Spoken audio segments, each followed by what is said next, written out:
రాష్ట్రంలో భూ లావాదేవీలను మరింత పారదర్శకంగా నిర్వహించి ప్రజలకు ముఖ్యంగా రైతులకు అత్యుత్తమ సేవలు అందించడమే ప్రభుత్వ లక్ష్యమని రాష్ట్ర రెవెన్యూ హౌసింగ్ సమాచార పౌర సంబంధాల శాఖ మంత్రి పొంగులేటి శ్రీనివాసరెడ్డి స్పష్టం చేశారు.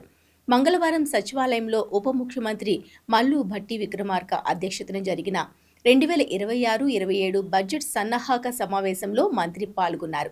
ఈ సందర్భంగా రెవెన్యూ, హౌసింగ్, సమాచార శాఖలకు సంబంధించిన బడ్జెట్ ప్రతిపాదనను సమర్పిస్తూ మంత్రి పలు కీలక అంశాలను వెల్లడించారు.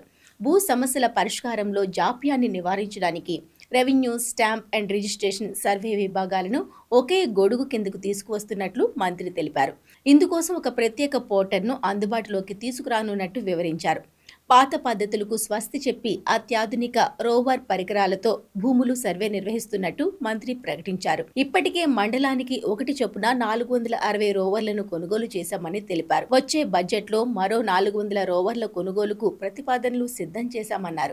రాష్ట్రంలో నక్షా లేని 373 గ్రామాల్లో త్వరలోనే రీసర్వే చేపట్టబోతున్నామని, ఇందుకు సంబంధించి 2026-27 బడ్జెట్లో తగిన నిధులు కేటాయించాలని ఉప ముఖ్యమంత్రిని కోరారు. ప్రస్తుతం అద్దె భవనాల్లో కొనసాగుతున్న ఆర్డీఓ, తహసీల్దార్ కార్యాలయాలకు శాశ్వత ప్రభుత్వ భవనాలను నిర్మిస్తున్నట్టు మంత్రి తెలిపారు.